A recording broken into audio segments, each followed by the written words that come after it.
we are living through now, each so complete a wiping of the fossil record that it functioned as an evolutionary reset. The planet's phylogenetic tree first expanding, then collapsing at intervals like a lung. 86% of all species dead 450 million years ago. 70 million years later, 75%. 125 million years later, 96%. 50 million years later, 80%. 135 million years after that, 75% again. Unless you are a teenager, you probably read in your high school textbooks that these extinctions were the result of asteroids. In fact, all but the one that killed the dinosaurs involved climate change produced by greenhouse gas. The most notorious was 250 million years ago. It began when carbon dioxide warmed the planet by 5 degrees Celsius, accelerated when that warming triggered the release of methane, another greenhouse gas, and ended with all but a sliver of life on Earth dead. We are currently adding carbon to the atmosphere at a considerably faster rate. By most estimates, at least 10 times faster. The rate is 100 times faster than at any point in human history before the beginning of industrialization. And there is already, right now, fully a third more carbon in the atmosphere than at any point in the last 800,000 years, perhaps in as long as 15 million years. There were no humans then. The oceans were more than 100 feet higher. Many perceive global warming as a sort of moral and economic debt accumulated since the beginning of the Industrial Revolution and now come due after several centuries. In fact, more than half of the carbon exhaled into the atmosphere by the burning of fossil fuels has been emitted in just the past 3 decades, which means we have done as much damage to the fate of the planet and its ability to sustain human life and civilization since Al Gore published his first book on warming than in all the centuries, all the millennia that came before. The United Nations established its climate change framework in 1992, advertising scientific consensus unmistakably to the world. This means we have now engineered as much ruin, knowingly, as we ever managed in ignorance. Global warming may seem like a distended morality tale playing out over several centuries and inflicting a kind of Old Testament retribution on the great-great-grandchildren of those responsible, since it was carbon burning in 18th century England that lit the fuse of everything that has followed.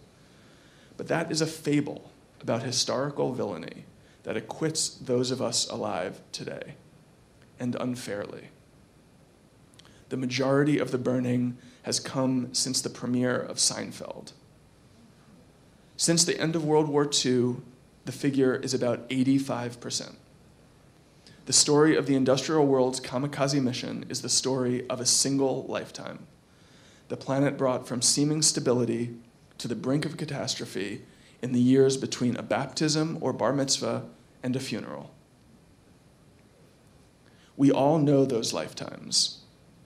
When my father was born in 1938, among his first memories, the news of Pearl Harbor and the mythic Air Force of the industrial propaganda films that followed, the climate system appeared to most human observers steady. Scientists had understood the greenhouse effect, had understood the way carbon produced by burned wood and coal and oil could hothouse the planet and disequilibrate everything on it for 3/4 of a century. But they had not yet seen the impact, not really, not yet, which made warming seem less like an observed fact than a dark prophecy to be fulfilled only in a very distant future, perhaps never. By the time my father died in 2016, weeks after the desperate signing of the Paris Agreement, the climate system was tipping towards devastation, passing the threshold of carbon concentration, 400 parts per million in the Earth's atmosphere, in the eerily banal language of climatology, that had been, for years, the bright red line environmental scientists had drawn in the rampaging face of modern industry, saying, "Do not cross." Of course, we kept going. Just 2 years later, we hit a monthly average of 411, and guilt saturates the planet's air as much as carbon, though we choose to believe we do not breathe it.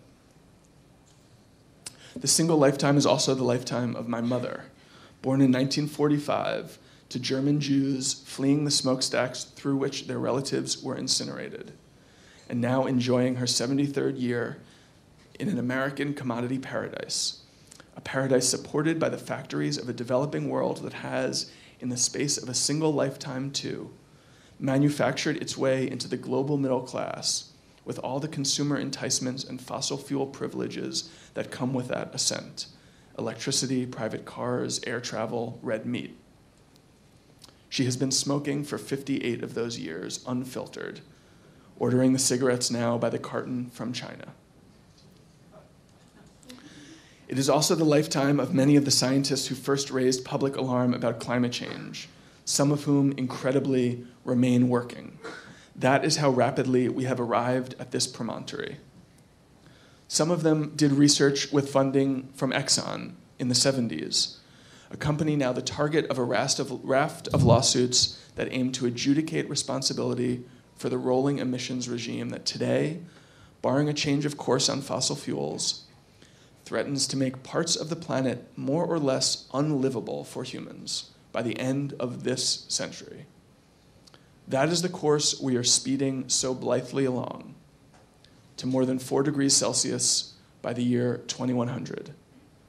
According to some estimates, that would mean whole regions of Africa and Australia and the United States, parts of South America north of Patagonia, and Asia south of Siberia would be rendered uninhabitable by direct heat, desertification, and flooding.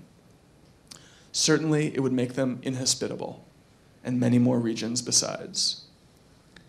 This is our itinerary, our baseline, which means that if the planet was brought to the brink of climate catastrophe within the lifetime of a single generation, the responsibility to avoid it belongs with a single generation too.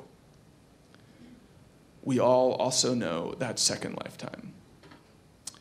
It is ours. That's my reading.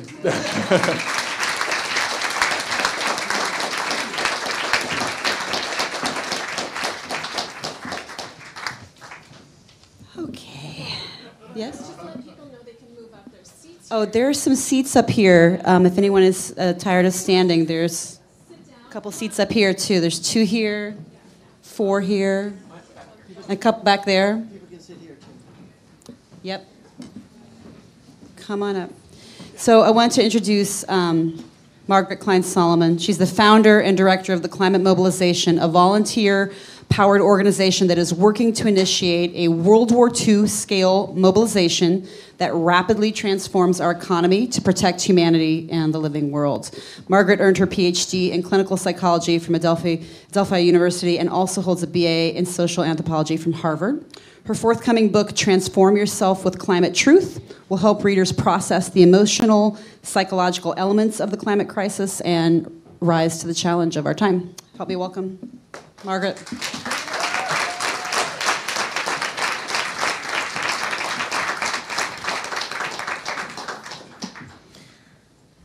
Thank you. So I'd like to ask everybody to maybe close your eyes or just look inward a little for a moment and try to identify what you're feeling when you heard David Wallace Wells talk about climate change in past epochs causing mass extinction of species and portions of the world becoming uninhabitable this century. It's so painful. It's so hard to really hold that truth inside. But what I want to tell you as a psychologist is that it is healthy and it is useful. And what I want to do, what the Climate Mobilization wants to do, is take that pain and put it into solving this. And the really, really good news that I have for you today is that the Climate Mobilization, which is based on confronting the truth unflinchingly and finding a solution that can actually protect civilization and the natural world, we have a plan. And it's working. And we need you to be a part of it. So first I'll talk about that plan. There's kind of two halves. The second half is the World War II scale climate mobilization that we need to race to zero emissions and draw down excess CO2 from the atmosphere until a safe climate is restored. That World War II scale mobilization that we've been advocating for 5 years now is, honestly, it's not that complicated. I mean, sure, it's transitioning every sector of the economy, and it's immediately banning new fossil fuel infrastructure and having and phasing out what we have now over 10 years, and with a massive renewable energy production miracle through public-private partnerships to keep the lights on. And we're going to transition agriculture to all organic in 5 years so we can stop the insect apocalypse. And I mean, we have a plan for what it would look like if this country actually got serious about protecting ourselves from this emergency.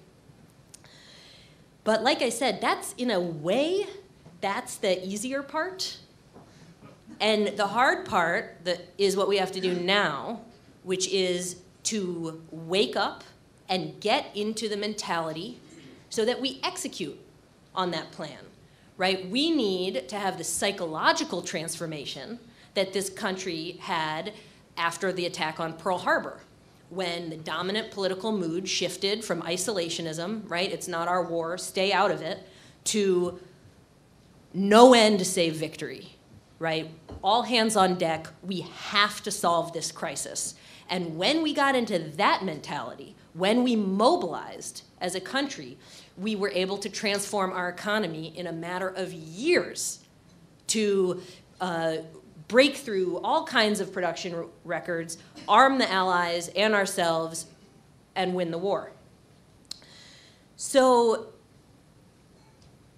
but again, the question is, how do we get there? How do we break free from where we are right now, which is a combination of passive suicide, right? That's what's going on in our country now, is just everybody going along as normal, creating pluralistic ignorance, which means it's like social proof, kind of, that this is how humans evaluate risk. We're very social. So if we're wondering whether something is an emergency, let's say there was some smoke started to come in to this room, how we process this is we look around and we say, well, these people over there are acting normal and they're not acting like it's an emergency, and on that side of the room they're not acting like it's an emergency, and Margaret's still talking, so must be fine, right? And that keeps happening, this social process of evaluating the emergency as smoke fills up the room. And you can recreate these studies in the lab. People will sit there as the room fills up with smoke because nobody's acting like it's a problem, okay? This is the phenomenon that is happening en masse with the climate crisis. People are looking to each other and they're saying, well, my neighbors are going about with their lives. My colleagues are, pursuing their career advancement, and my family is having, our usual potluck, and things are just normal, right? And this is the problem, but it is also the lever where we can intervene. It is the place where we can have a huge impact, because that pluralistic ignorance is based on a lie. And the truth is that there's smoke all over this room, right? That there's a fire. We are in danger. Me, you, my family, your family, everybody. And if we can tap into the power of that truth, all of that pain that we were all feeling listening to David, if we can,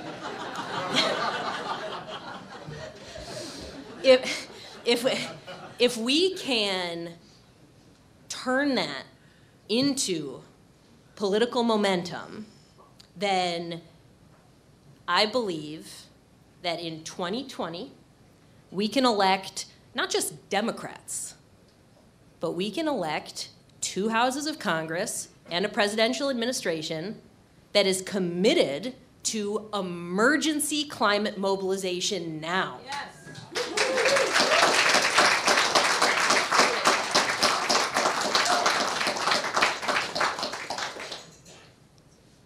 And as I said, this plan is working, right? The climate mobilization has been in business for 5 years. And for 4.5 of those years, we were kind of marginal, right? We were kind of the kind of annoying people in the climate movement who are just saying to everybody all the time, it's not fast enough. It's an emergency. We can't do that gradualism anymore, right? Market solutions aren't going to cut it. And for 4.5 years, we kind of got a little bit lukewarm response, like, yeah, I hear you, and we do need mobilization, but how's that going to be possible? How are we going to get there? But in November, there was a huge breakthrough.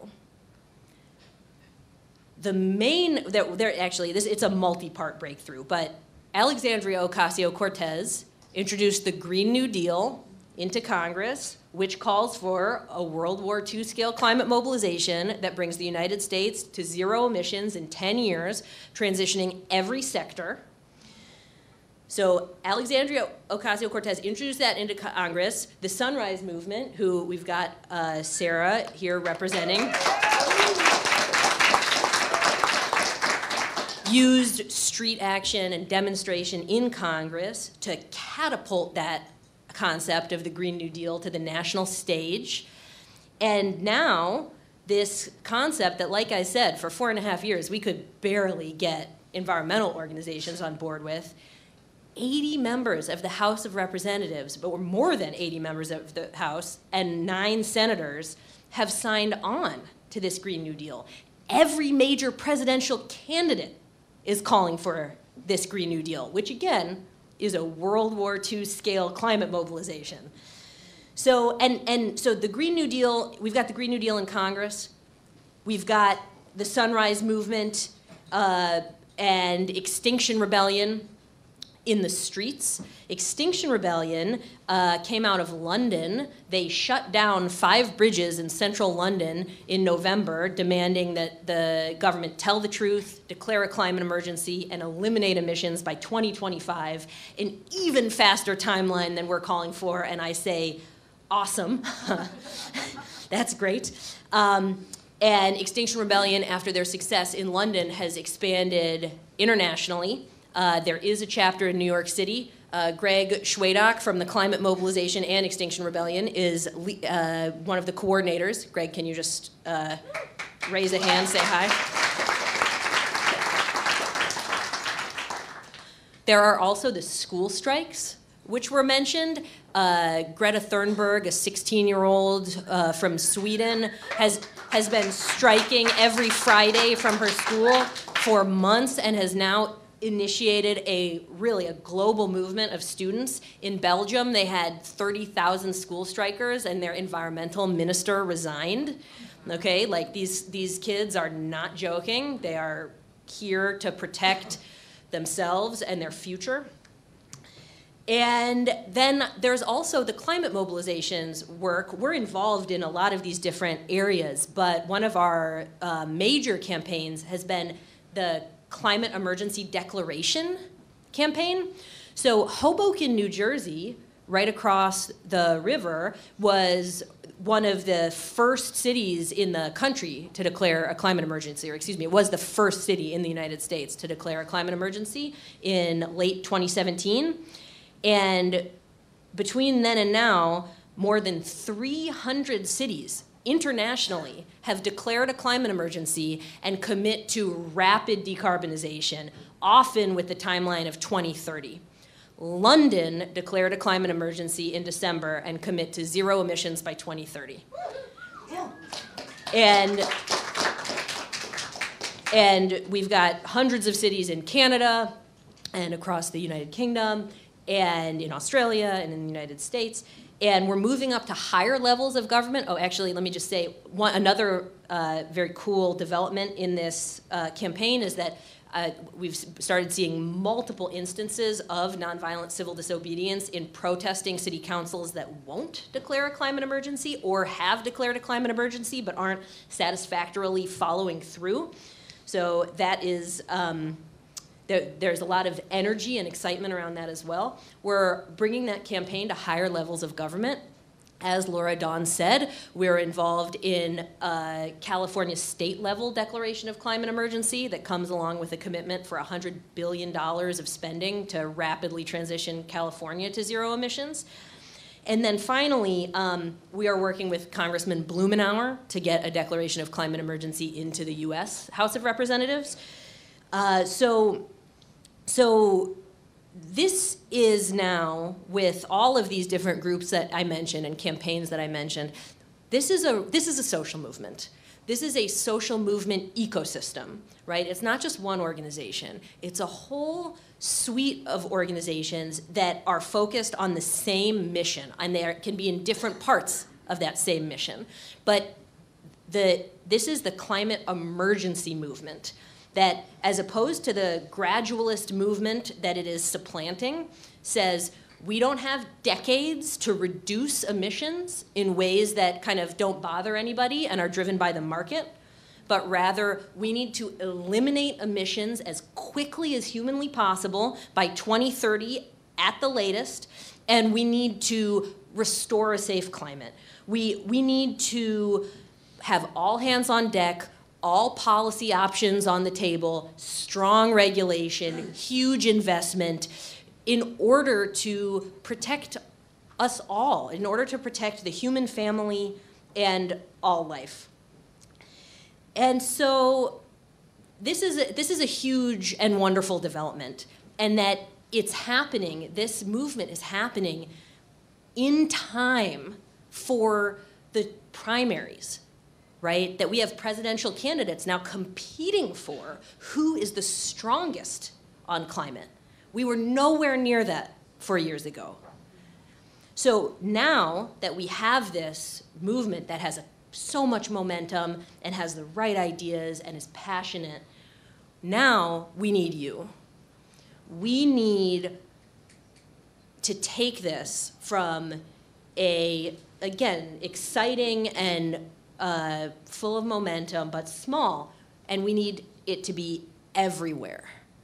So we need artists and entertainers and communicators and influencers to tell everybody that you know about the climate emergency, right? Get obsessed with it. Talk about it all the time. Believe me, it's great. It's you get invited to so many parties and stuff.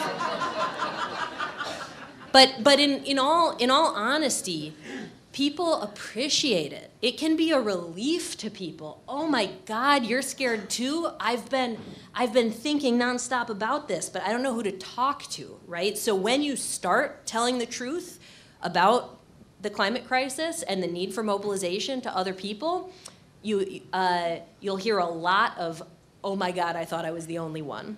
Me too. And now that this movement exists, it's no longer this huge struggle. Oh my gosh, the climate emergency is real, so what should I do? There's so much that we need to do, right? We need art made about the climate emergency. We need to communicate that in the strongest and most evocative ways possible. And we need your support for all of these campaigns and organizations. I think we should get a declaration of climate emergency and commitment to zero emissions by 2030 in New York City. Yeah. If London can do it, we can do it. And really what I'm inviting you all to do is to make this your mission, is to leave normal life and enter emergency mode, right? Be a warrior. This is the year, right? Even if you think, well, I'm not sure I could be a climate warrior for my whole life. Okay, fine, but do it now. It's contagious. And it's contagious. If you join this struggle, you'll bring in 10, 100, thousands, I don't know, but you'll bring in so many more people and so much enthusiasm. So, yeah, it's a big ask, it's a big challenge, but I'm so grateful to have your help. I also want to ask for as you can think of as the first step or the next step in embracing and fulfilling that mission, is that we have pledge cards. They should be everywhere. You should have one on your seat.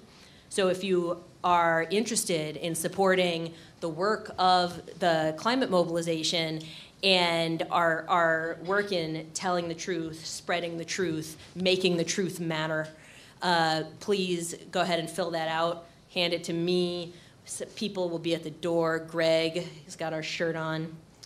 And I think that together I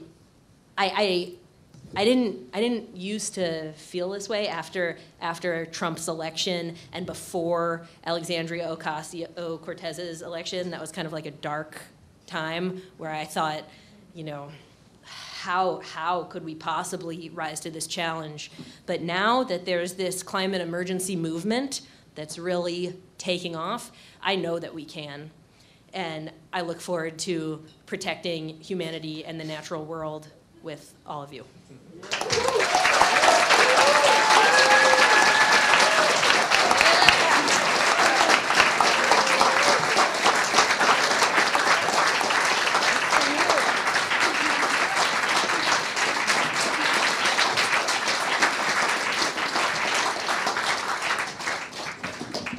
That was awesome. I just want to ask a question. How many people here have kids? Quite a few. So, or just care about life in general. So, one exercise that I sometimes do when this feels like something that I don't want to spend any more time on is I just try to imagine telling my 5-year-old daughter that she doesn't have a future. Like, would 10 be an okay time to tell her that? Would I wait till she's 15? And instead, then I try to imagine telling her how we all saved the world for her and every generation. So I still believe we can do that. We have some amazing people here. I want to introduce Mary Anais Hegler. She's a director of publication at the Natural Resources Defense Council. She's also a writer in her own right and uses her Medium platform to explore the intricacies of climate change, often as they relate to race and other equity issues. Her work has been published in Vox and Huffington Post. So welcome, Mary. And also Sarah Blazevich.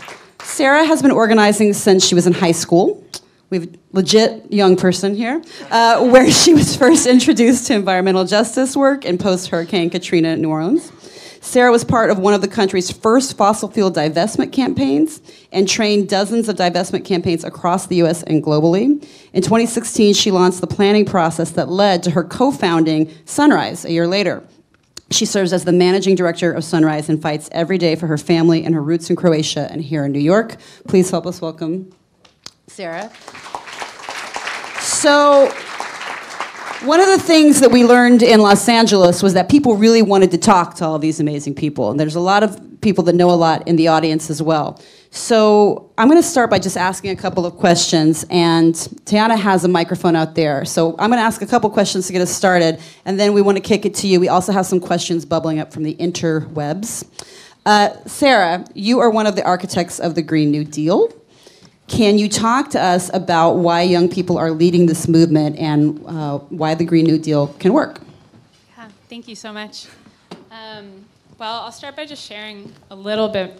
Can you guys hear me okay? Yeah. Cool. I'll start by sharing a little bit more about how I found myself here and what led me to co-founding Sunrise. So like Laura said, I worked on fossil fuel divestment in college. I got involved in environmental justice organizing in high school.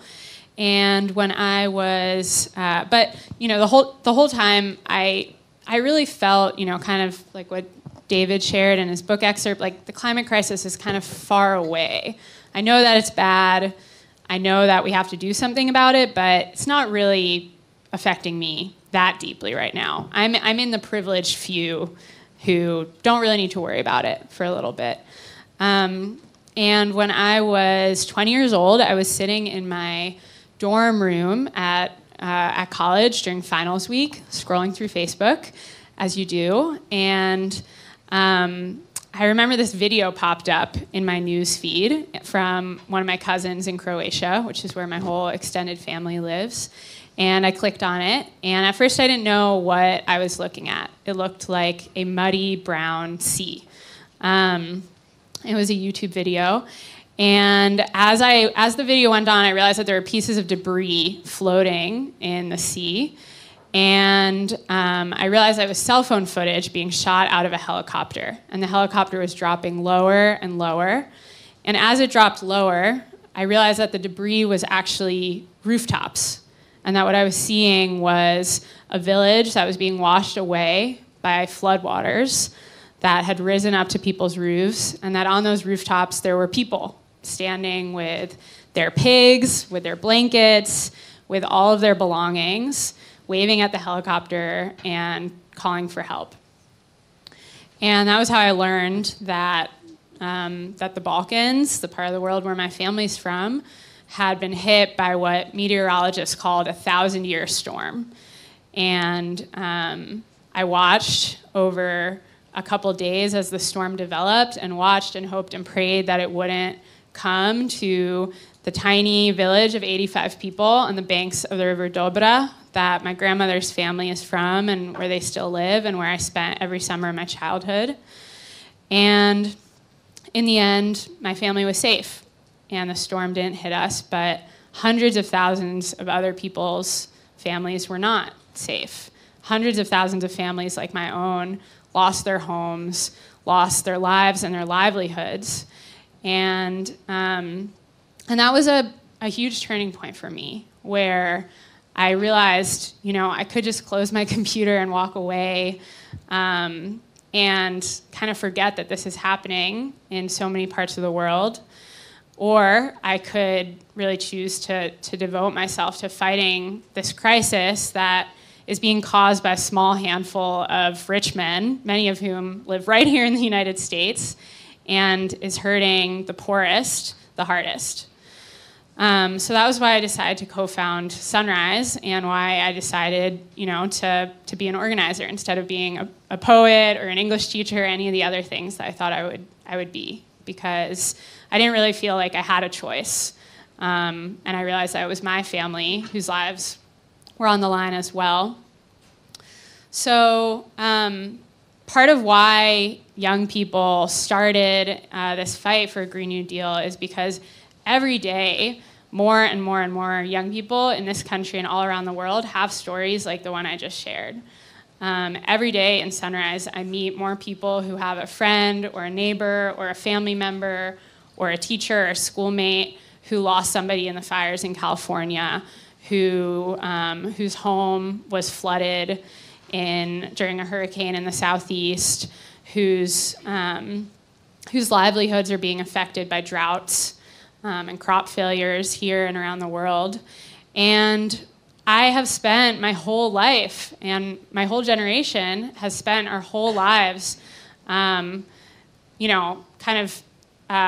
with growing frustration and anger at the decades of inaction on this issue by the most powerful people in this country and the people who are supposed to protect us and take care of us. So Sunrise is turning that anger and frustration of our generation into a fighting force that can actually transform the political and the public will in this country and make possible the kind of transformation that Margaret was talking about. And we're fighting for a Green New Deal because for too long it's felt like the adults in the room are asleep at the wheel. No offense. Not you guys, other adults. And yeah, and as though it really does feel like it's up to us. And it really does feel like nobody else is sounding the alarm that we're all feeling when, every single year the fires get worse and the hurricanes get worse and the droughts get worse. And it hasn't felt like the political power, like our political power is growing to match that. So that's why we launched the Campaign for a Green New Deal with Congresswoman AOC back in November. And that's why young people are fighting like hell to win this, because it does feel like life or death for many of us. And it does feel like we don't have a choice. Thank you. Mary, you have written eloquently about how the climate movement is not just about science, but it's actually about justice. Can you say more about why the climate movement is tied to all other movements? Sure, thank you. So my party trick is that I can take any social issue and tell you the climate implications, and I can take any climate issue and tell you all the social implications. So, and then for my final trick, I make my dinner party reservation just like disappear. Nobody invites me anymore. But no, in all seriousness, I think that there's a misunderstanding about the genesis of climate change.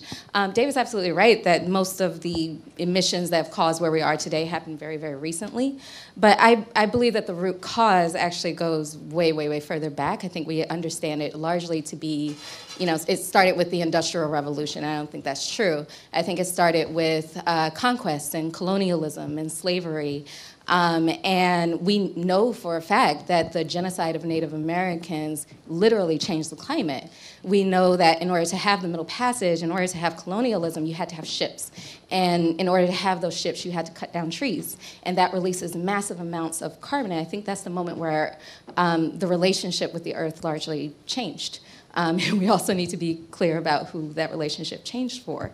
But that's another question for another day.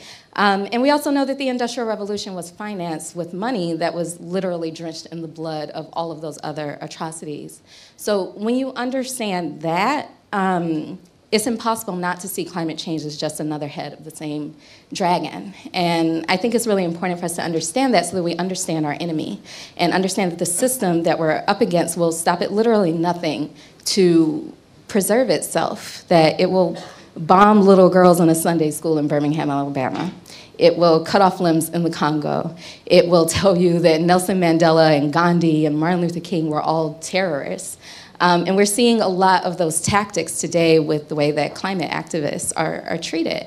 And I also think that, a movement built just on science is not quite enough. I just don't think that we want facts is all that good of a rallying cry. And I think that it's also alienating to certain marginalized groups because these groups have been the victims of science that has been misused, like eugenics and forced sterilizations. So science is great, but it needs to be driven by justice. So. Thank you. Yeah. Thank you. So, David, actually, this is a question for the whole panel, but David, I'll kick it to you first. Innovation. Ever since I read your book, thanks for that, I have done a lot of Googling about what the potential solutions could be, and it's exciting because there actually are a lot out there. So, I've read a lot of reports that say that innovation and technology is actually there, that we have machines that can eat carbon out of the air and sequester it into the ground. We have renewable fuel technologies being developed. We just need the political will to make that transformation a reality. Do you, David or Margaret, could you speak to this? Like, dare we hope that we can innovate our way out of this? Well, I think we don't need to. I think, as you say, we have the tools that we need now. We just don't have we haven't prioritized their deployment. I think in the future there probably will be new technologies and technological advancements that make some of this easier, but we've waited so long. For so long we assumed that innovations would come that would save us, that we didn't take the action that was needed, and as a result we have very little time now to change the things we need to change. And that means, I think, basically not waiting for much new R&D to come online. We need to use the tools that we have, but thankfully we have sufficient tools. The thing we don't yet have, although things are changing on that front, is the global political will to really make these changes happen at the time scale that we need them to happen. I would add to that, absolutely the idea of waiting for energy miracles or whatever is totally insane. No waiting. But when you look at past historical mobilizations, such as World War II, or even the mobilization for the Civil War. I haven't looked as much at the Revolutionary War. But in these periods where you have a unified effort to, in so far in history, it's been through war. Like the Manhattan Project or something like that? Yeah, when you do that, you get breakthroughs in every field. The Manhattan Project was the big one in World War II, but it was also the first computer that was developed, radar and sonar, blood transfusions, plasma. You can expect it, right? If the government and whole society decides we have a single overarching mission and it's to get to zero emissions and draw down carbon from the atmosphere as quickly as possible, and we're investing heavily in that, and we're investing in research and development in that also while we implement everything we have now, it is guaranteed that there will be huge breakthroughs. It's just what happens in mobilization. Thank you. I'm going to have one question that's come from the internet, and then we're going to take to the live audience. This is from Robin Beck from Oakland, California. He asks the panel, there's important work to be done to try to mitigate and lessen the impacts of climate change, but there's also a huge amount to be done to simply prepare and adapt and make sure the least fortunate don't, once again, bear the worst of the consequences. How can we balance our resources between these two critical needs? Who wants to take that? Yeah, that's a tough one. Mary? Well, I'll just say briefly, so I think as you all know, the Green New Deal isn't actually legislation yet. It's a set of principles that guide the kind of legislative package that we need to transition our economy off fossil fuels in the next 10 years. A core part of those principles is the need to invest in the communities that are most impacted by the climate crisis for exactly that reason, for preparation and resiliency, and also to respond to historical harms that have been done that have led to the communities that are the least responsible for climate change, the poorest, those with the most people of color, bearing the burden of environmental pollution, of rising seas, of droughts, of fires. So that's one kind of vague example is that we know that a huge piece of the transition needs to include investing directly in the people who might not, who can't just buy the electric cars themselves, right? And in the places that need the most support to transition, which includes, in a lot of parts of this country, extractive communities and coal mining communities in Kentucky, where people will need a lot of support to be able to transition in the ways that we need and that the climate crisis demands. I guess I want to add, there are some measures that fulfill both, that help us get to zero emissions as fast as possible and build resiliency for the climate impacts that are already coming, that are, doubly important. So renewables and solar, community solar, microgrids, right? This is more resilient to extreme weather than what we have now. For example, another one is community gardens and growing food in your lawn, in community situations that not only reduces emissions and can do drawdown through composting, but also increases food security because it turns out that food doesn't come from the grocery store. It comes from a long chain of supply and distribution that is already starting to get disrupted. David, can I just do a quick follow-up that? Can you speak a little bit about what happens to the food that we grow in the ground if the carbon increases the way that it is? If we don't act now? Well, there are sort of temperature effects and there are carbon effects, both of which are bad. So in general, if we're looking at a world where there is unabated warming, crop yields could fall by the end of the century, depending on the crop, by as much as 50%. This could be a world in which we have as much as 50% more people to feed. And also the plants that we continue to grow are likely to be considerably less nutritious. We're already seeing a decline in the vitamin content of almost all crops because of the carbon in the atmosphere. And for a long time it was thought that there was some positive benefit to more carbon, that it would create more growth. This photosynthesis is turning carbon into oxygen. And you still hear from some climate deniers occasionally who are like, oh no, carbon's really good for food. But all of the more sophisticated research over the last few years shows that all of the theoretical benefits from additional carbon go to the kind of plants that we don't really need to eat.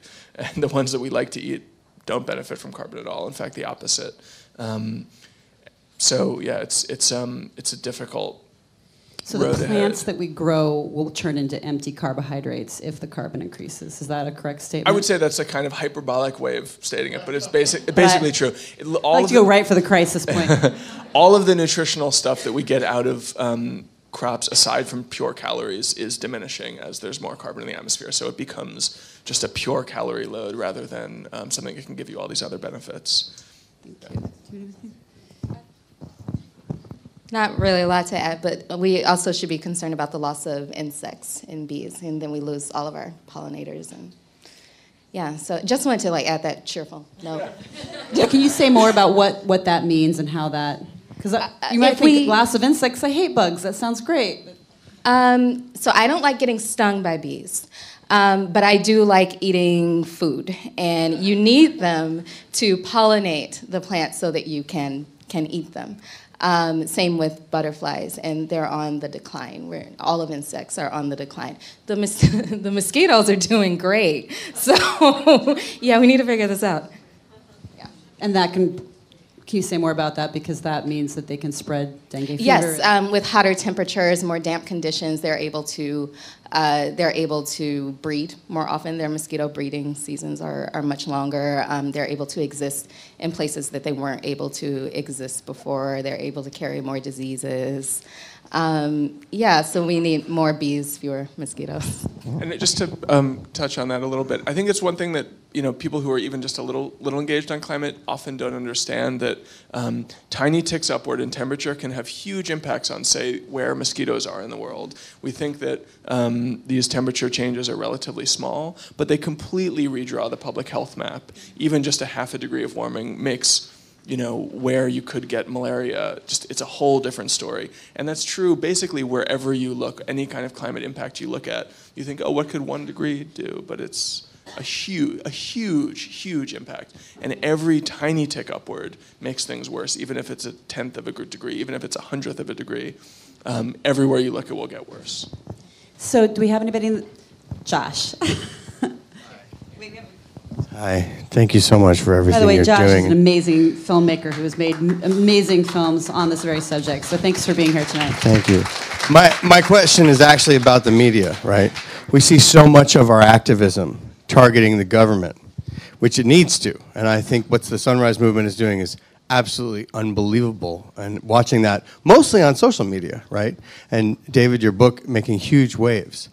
But we're seeing climate coverage on extractive industry, coverage on fracking, coverage on all these issues go way down at a moment when it needs to go way up.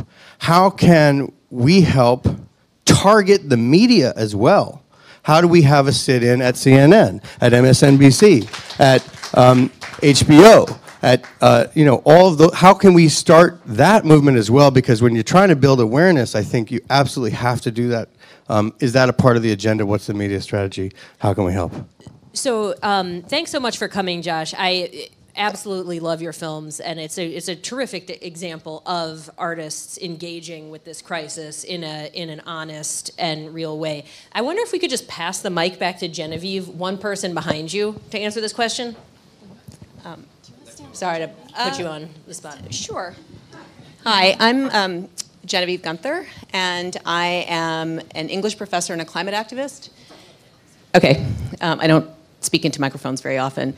And this past summer, I founded an organization called End Climate Silence, which is specifically targeted at trying to get the media to represent climate change with the urgency and comprehensiveness it deserves. Not even so much to continue to develop their climate desks or their science desks, but simply to mention climate change in the stories about its effects that they're already reporting.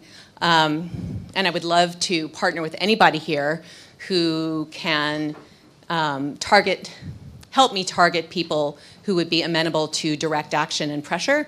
Because so far we've used mostly shaming on social media, which has been remarkably effective. There was a study that just came out from Media Matters of America saying that climate coverage in 2018 had gone down, but in the last 3 months of 2018, it actually went up again.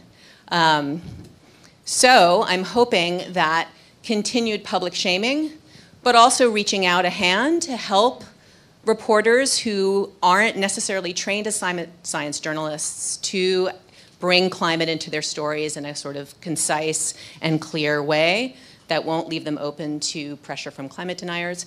But also, I think it's time actually also to target producers, target offices directly with direct action, and not just use digital activism. So I'm happy to talk to anybody in this room who would be willing to get on board with that. I would encourage you to do so. Okay, thanks. There's also just soft positive, thanks Genevieve. There's also just soft positive messaging that you can do, by which I mean reading articles, watching videos, sharing them, talking about them. Media, unlike politics is politics, but media is a business. And when there's more attention paid to climate stories, the media will produce more of them. I know that from personal experience. I would not have had a climate column at New York Magazine if I hadn't written a story that was really successful with readers. And it's because of those readers that I'm in a position now where I can continue writing about climate however I see fit. And the more people that we can empower that way, the better off we'll all be, I think. Also, this sounds very small, but hashtag climate emergency, hashtag 0 by 2030. Every time you post something, and I hope you start posting about this issue a lot, hit that, because we all know repetition is everything. The more people see that over and over again, the more you actually change. You can change the entire linguistic framework around an issue very quickly, actually. Aaron? Hi, my name's Aaron. I'm a musician. In direct response or correlation to Josh's question is one of the problems that I feel that I face when I'm speaking to people in positions of power is how do we convince the powers that be, like the face of greed, like a big oil corporation or an automobile corporation, how do we convince the people that fund those organizations and businesses, how do we get the people that really have that kind of power and influence to change their minds in terms of how they can progress our movement? Yeah, sure. That's a great question. I will say I don't hold out hope for changing those people's minds. The Koch brothers have 86 billion reasons to not ever admit the reality of the climate crisis and the correlations between the industries that they fund and rising seas and rising temperatures and natural disasters here and around the world. People have, the people who run these corporations have an incredibly vested interest in deceiving the people and the public and buying out politicians to prevent the truth about the climate crisis from being told. And that permeates the media as well, where for years the debate has been, is climate change real? Is climate change real? Yes, it is. No, yes, it is. Instead of, what are we doing about this crisis? That is obviously happening, and most everyone knows it. But there is this handful of corrupt fossil fuel CEOs and the lobbyists and politicians that they employ who have very successfully been able to pour money into denying that. So when I think about what we need to do as people who are, aware about this issue, it's not about going to the Kochs or to the Rex Tillersons of the world and trying to change their mind. It's actually about moving the masses of the American public who are really with us, who share our values, who want to secure the health and well-being of all people, who want a livable future for them and their children and their grandkids, and making it really clear to them who is responsible for this crisis. It's possible to stop it, and this is how, and giving them pathways to get involved. So I think everything we do needs to be focused on reaching the people and reaching the public. That doesn't mean that we ignore politicians or people in power. And I loved hearing Josh's question because Sunrise was actually we were having a conversation last week debating doing actions targeting media headquarters over the summer, so stay tuned. But yeah. Thank you for that. Can I just say something based on his question? There's it sort of hit a nerve with me because where we come from in New Jersey, Ringwood, New Jersey, Ford motor plant dumped a paint sludge where we live, where my clan's from, and because in the 1800s there was iron mines over there, so they dumped them in the shafts and then on the hills where we live, and HBO actually made a documentary on it called Man vs. Ford. So the reason I was thinking about it is because, we had a lawsuit against them, to clean it up, because it gave my family a lot of cancer and a lot of health issues afterwards. So, I was thinking that happens all over the place. So maybe we can search for these instances where we can help communities that are affected by these large governments, large conglomerates, where they have either some type of involvement in environmental mishaps, and have forced them, to admit they're wrong and to clean up their acts, clean up their whatever it could be, oil or any kind of chemicals, that would help the environment, because some of these places across the globe, they're just sitting there still, even where my family lives, they pulled out 40,000 tons of paint sludge, and it's still there, to this day. And my uncle, who's the chief of our clan, he still fights every month at the meetings, fights to get Ford to go back there and clean it up. And my people, they live actually inside of a Superfund site, because of this action. And so there's other communities. It's not just us. There's other communities that have these issues. So if we can find these places and help them fight to get clean again, to get clean again. Thank you so much for saying this. This brings me to a question which has come up a lot for when I'm talking to people lately about capitalism and this idea that, we've been living in a situation where there's profit put before people many, many times. I mean, that's terrible and horrifying what happened to your lands. And this has happened, this kind of corporate corruption, pollution, and also, of course, we have an administration right now that has, of course, lessened all those EPA standards.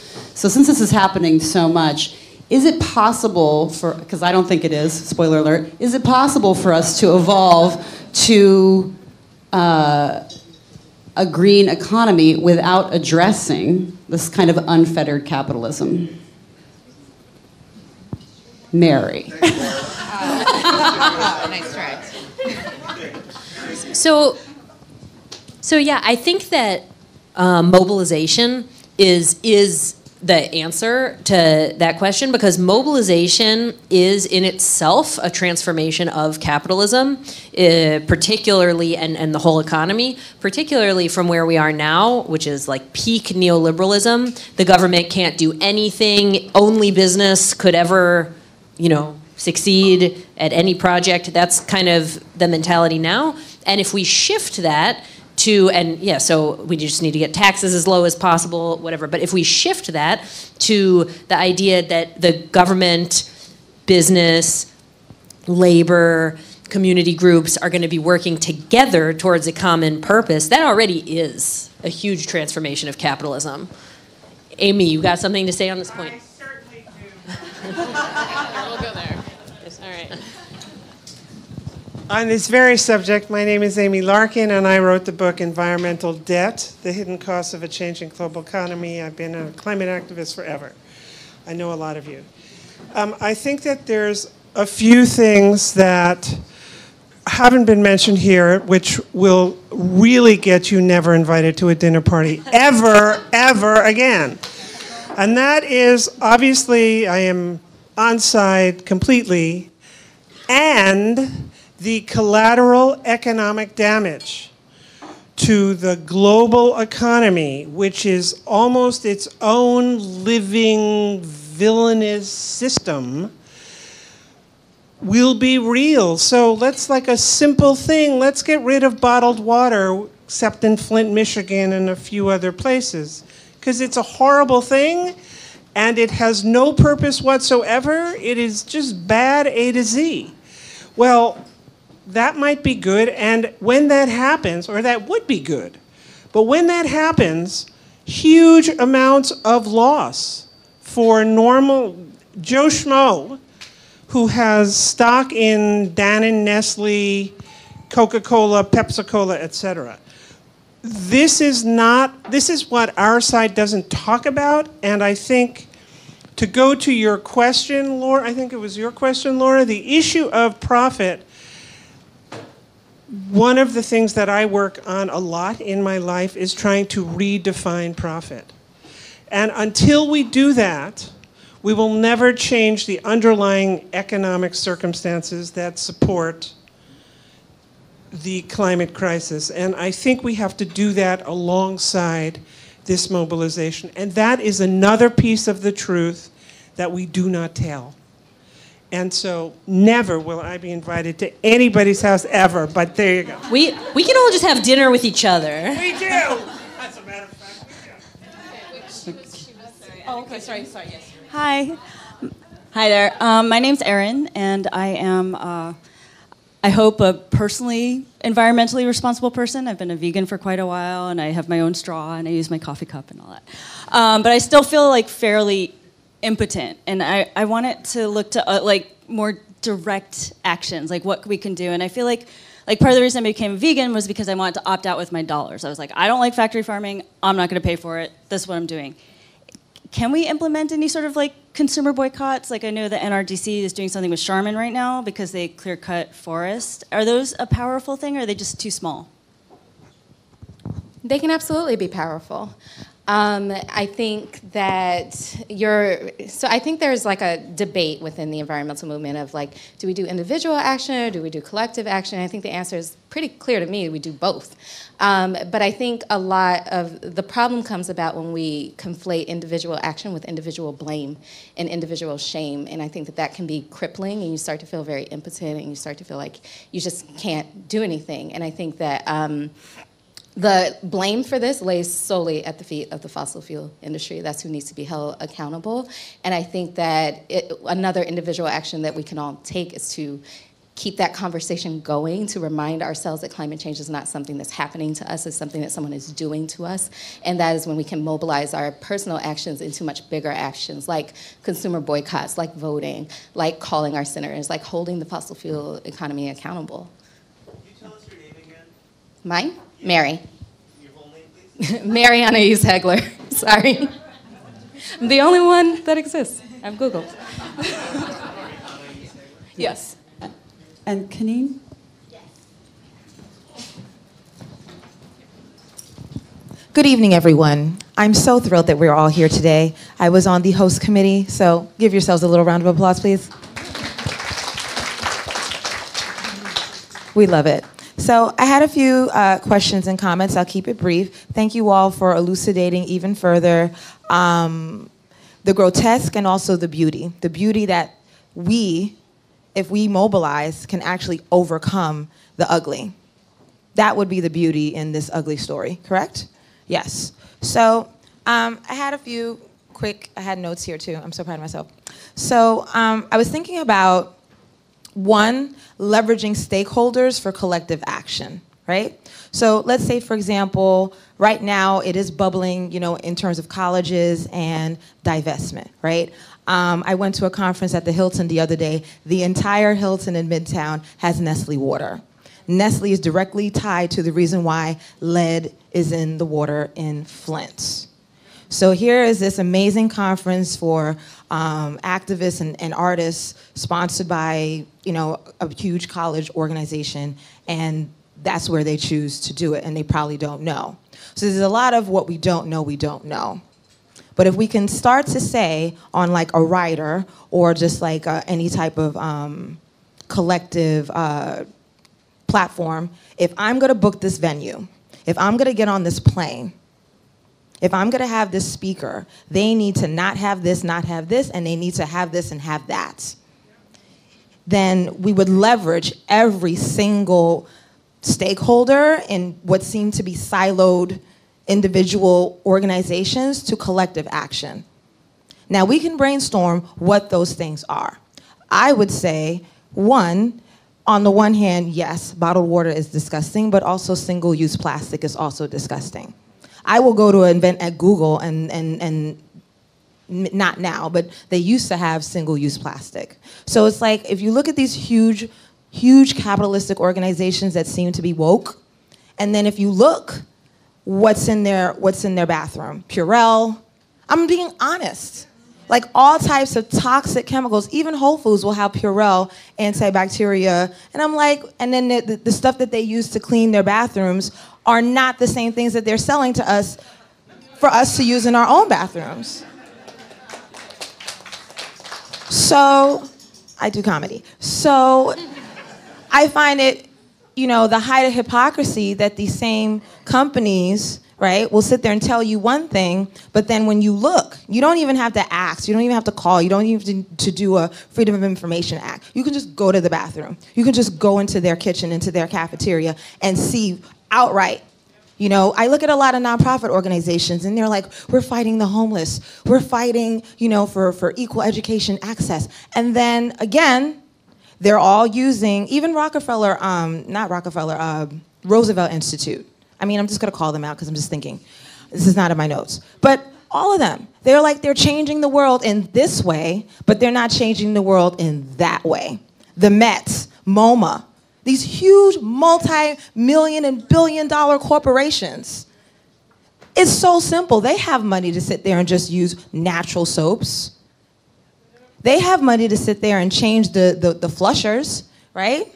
Some of them do, and some of them don't. So that's one thing. If every donor to all these organizations can say, hey, my money is not going to you using Purell in your bathroom. My money is going to art or whatever, but I'm not going to give you any money if you continue to destroy the environment while you sit there and improve somebody else's life.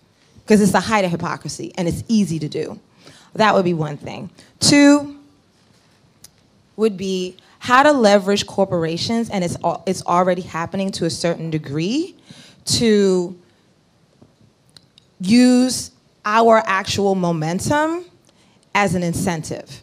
Right now, it's a disincentive to be healthy, to be caring about the environment, right? Like single-use plastic, like nothing recyclable, right? But how can we make it so that companies actually find that sexy?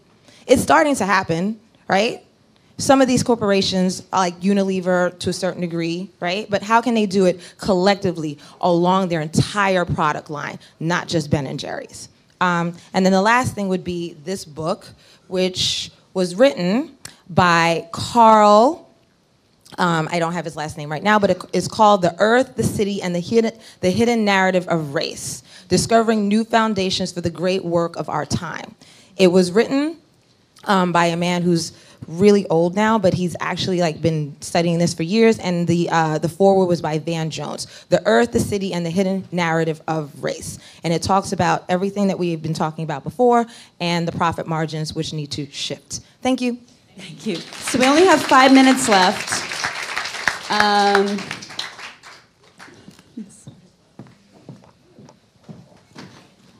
Oh, and I'm just going to ask, because we only have 5 minutes left, let's try to speed round.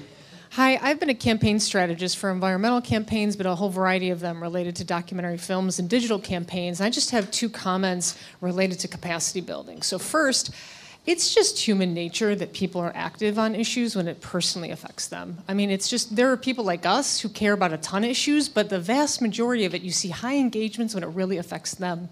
So my recommendation / question is, you know, the people that are so directly affected by this, that can see it, are people in the midst of dealing with natural disasters, right? And there are phases in disasters where unusual alliances come together, and there's also new leadership that also can kind of emerge. And so I'm wondering if there's a delicate and an effective way to kind of reach out to those communities, and lots of those communities, the impacts of it is long-term, and what they see would happen as a result of that. And then secondly, you know, we can mobilize a lot of voters and have 2020 in our mind, but, you know, gerrymandering is a serious problem, and that there are more Americans who vote for more Democrats, yet Republicans still get into power. And so the Electoral College, gerrymandering, the 2020 census, of like thinking about this in terms of 2020, 2030, because otherwise it's just moving the furniture around, you know? So those are really 2, I think, things to keep in mind. Thank you. You want to speak to that?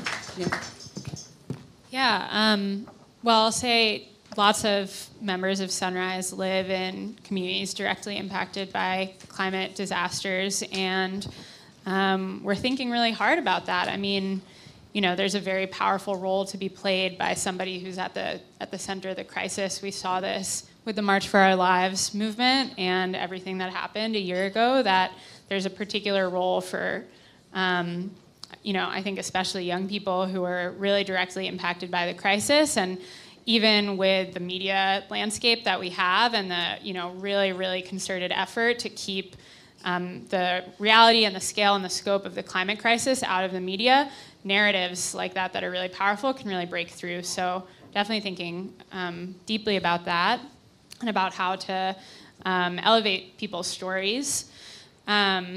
I think to your second question, the thing that I would say is that the core strategy of Sunrise this year and in 2019, headed into 2020, is to make it really, really clear to every politician up and down the ballot that if you do not back a Green New Deal, if you do not back the only solution on the table that matches the scale of the crisis, that puts forward a vision for how to transform our society on the timeline that science says is absolutely necessary, don't count on our votes. And don't count on our support in 2020, and expect to be challenged in the primaries.